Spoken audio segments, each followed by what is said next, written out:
Alright, Hosses, welcome back, and in this video I am going to show you how to compress and decompress files and also directories. So, whenever you're just working with Windows, if you have a file that you want to compress or maybe have a zip file that you want to extract, you can just right click it and then your menu pops up and you're like extract all. Well, that works great on Windows, but from the command line, we don't have that luxury. We just can't, right click something and have a menu pop up. So whenever you're working on a server from a remote location, you need to learn how to do it from the command line. And this is, first let me show you guys how to just compress a single text file. And these files, they're not special. I just, added some random, crap like this in them. Nothing important. So let's just go ahead and compress this one, grocery list. So the program is called gzip, and then after this, just type the name of the file. Really simple. Now, if you start typing grocery list and hit tab, it's going to pop up. And another thing I want to point out is this.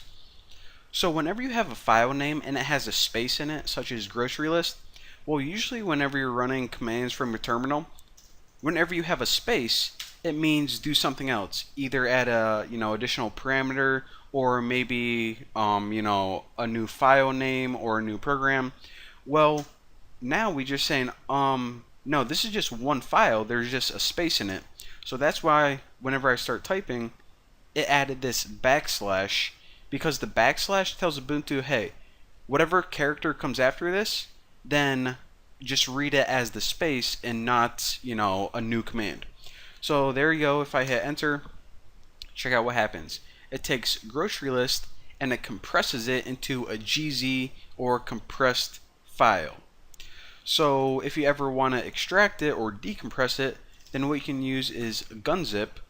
Now, whenever you use gunzip, remember, since this is a compressed file, it has the .gz extension, so don't forget that, and you can just hit enter, and it decompresses it. Boom, roasted. Now, a lot of people don't really care about doing this with a single file, but they use it for multiple files.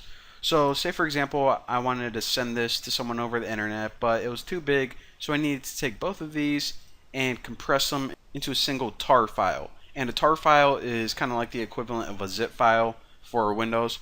So what I do in this case is type tar, and why the F did it pop down there? CVF.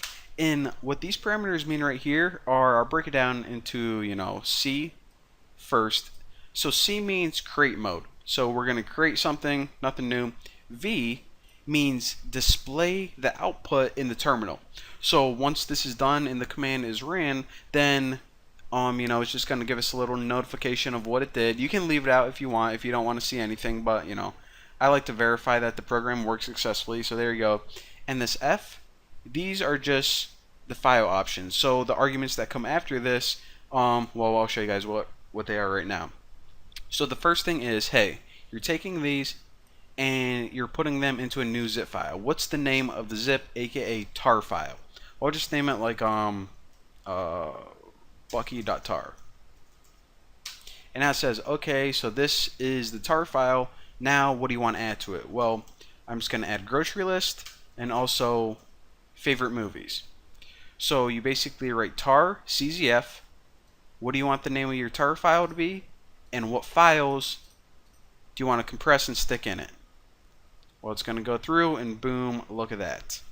So if you ever want to extract it or unzip it, you guys may be more familiar with that term, you just use tar xvf. Now remember, C, this is pretty much the same thing as when we compressed it but we're extracting it. The only thing different is this X. So X means extract. C means create a file, X means extract it. So they're really easy to remember. And you just write the name of whatever you're trying to extract. You don't need the files inside.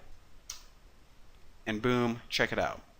So since they were already, I already had them on my desktop, you guys probably, didn't notice them flashing real quick, but they were extracted. You guys just have to trust me, I guess. So anyways, that is how you compress and decompress individual files, and also how you compress and decompress multiple files into a tar directory. Thank you guys for watching. See you next time.